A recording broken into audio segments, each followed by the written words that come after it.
ibu tahu ciri perempuan solihah di Quran? Cuman 2 ternyata. Pokoknya.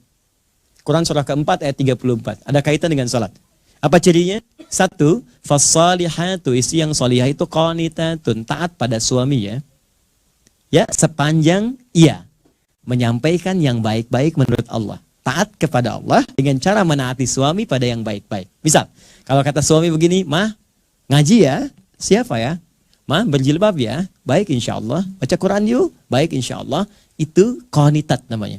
Perempuan semacam ini, kalau benar dia taat dengan baik, diikuti dengan baik, mampu dia untuk berusaha baik, maka ada spesial disampaikan di hadis riwayat At-Tirmidzi, kata Nabi, dia akan punya apresiasi spesial di sisi Allah di hari kiamat.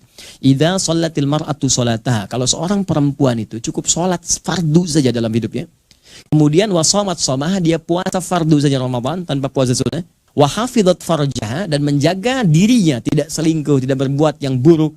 Yang menarik, wa ata'at zaujaha, dan menaati suaminya sepanjang suami meminta pada yang baik. Qilalaha yaumal qiyamati, akan dikatakan pada perempuan semacam ini di hari kiamat, udkhulil jannata min haitsu syi'ti, langsung masuk surga aja dari pintu manapun yang kau kehendaki. Ibu. Oke, kalau suami minta pada yang baik-baik, kerjakan. Dan biasanya istri senang, Pak, walaupun kadang-kadang ada diskusi. "Mah, pengajian yuk." "Siapa?" Tiba-tiba ke kamar bawa baju kan. "Apa yang biru atau yang hijau nih pakai mama?" "Oh, kayaknya biru bagus deh." "Ah, kayaknya hijau deh." Ya, katanya nanya tapi udah punya jawaban kan. Bagus, masih mending kalau dipakai, begitu keluar kuning. Ya, oke lah. Gak apa-apa, ikut rame. Nah, yang kedua ini yang sering gagal. Ya, maaf, hafizatun lil ghaibi bima hafizallah. Kata Allah, perempuan salihah itu dia akan menjaga kehormatan keluarganya, terutama suaminya, terlebih ketika tidak sedang bersamanya. Kenapa kemudian kalimat ini muncul, dilekatkan pada perempuan? Bahkan suratnya surat An-Nisa. Ibu tahu An-Nisa apa artinya? Bukan perempuan. Bukan wanita, bukan. An-Nisa itu bukan perempuan, An-Nisa bukan wanita, An-Nisa itu perempuan. Oh. Oke. Enggak, ini penting saya sampaikan. Kalau perempuan, beda dengan laki-laki. Kalau laki-laki nama tunggal singular dengan jamaknya plural itu sama, mirip. Singular rajul, kemudian jamaknya rijal. Nggak ada terjadi perubahan banyak. Tapi kalau perempuan beda. Kalau sendirian dia mar'ah. Mar'atun. Pernah dengar? Tapi kalau banyakan disebut nisa. Fokus ya. Mar'ah itu seakar dari kata muru'ah, yang punya 3 arti. Bahkan sering sekali orang Arab punya perumpamaan dengan mir'ah. Ya, kalimatnya sama, cuma cara bacanya beda. Al-mar'atu kal mir'ah. Yang satu pakai fathah, yang satu pakai kasrah. Muru'ah itu punya 3 arti. 1, yang identik atau senang dengan keindahan. Muru'ah, senang keindahan. Makanya Pak, wajar kalau istri atau ibu di rumah senang dengan keindahan. Bangun tidur, spray langsung diberes-beres, kan? Ada sedikit goyang pot dilurusin lagi, kan? Kita mau berangkat batik terlipat, kita santai aja, tiba-tiba diberhentikan dari belakang. "Berhenti, Pak," gitu. "Jahit dulu, lepas, ganti." Itu biasa. Itu tandanya normal, fitrah gitu kan. Pak, senang dengan keindahan.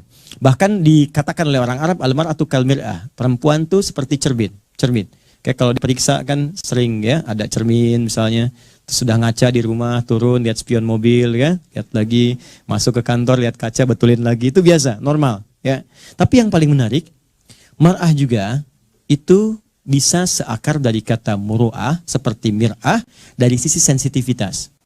Kenapa perempuan disebut mar'ah? Karena dia punya sifat rasa yang tinggi dibanding laki-laki, rasa yang sangat dalam, jadi pakai perasaannya yang dalam. Nah, makanya sering orang Arab mengibaratkan seperti cermin. Ibu, saya tanya atau bapak, kalau cermin saya lemparkan, pecah ya, bisa nggak disusun kembali? Bisa disusun kembali, tapi dia sulit memantulkan bayangan yang sempurna. Sama dengan perempuan, kalau dia terlukai, dia cepat memaafkan, tapi sulit melupakan apa yang dialami. Parah. Oh, oke. Makanya kalau ada masalah sekarang, tuh rekening listrik 15 tahun yang lalu masih diingat, Pak. Papa dulu kan begitu kan, itu marah. Jadi biasa kalau nanti ada persoalan, terus masalah yang lalu diungkit itu biasa, ya, artinya normal gitu, ya, sehat artinya. Baik, tapi ingat ya, tapi ketika dia banyakkan, namanya berubah jadi nisa. Apa itu nisa? Seakar dengan kata nasa. Nasa itu bisa berarti mudah tersentuh, ternyuh. Ya, lihat film India macam-macam, satu di pohon, satu ini tiba-tiba ngalir air mata, gitu kan? Tapi yang kedua, ini yang paling menarik. Nisa juga punya arti sifat yang senang menyampaikan apa yang dirasakan. Bukan curhat. Ya. Menyampaikan apa yang dirasakan, suka cerita. Jadi kenapa disebut dengan Nisa? Seakan Allah memberikan pesan bahwa perempuan itu sependiam apapun, kalau ketemu dengan temannya itu suka cerita. Itu poinnya. Dan kadang yang diceritakan itu hal yang seharusnya tidak diceritakan. Makanya kata Quran, hafizatun lil ghaibi, perempuan yang solehah itu dia tak akan membuka aib suaminya atau di rumah tangganya saat bahkan tak sedang dengannya.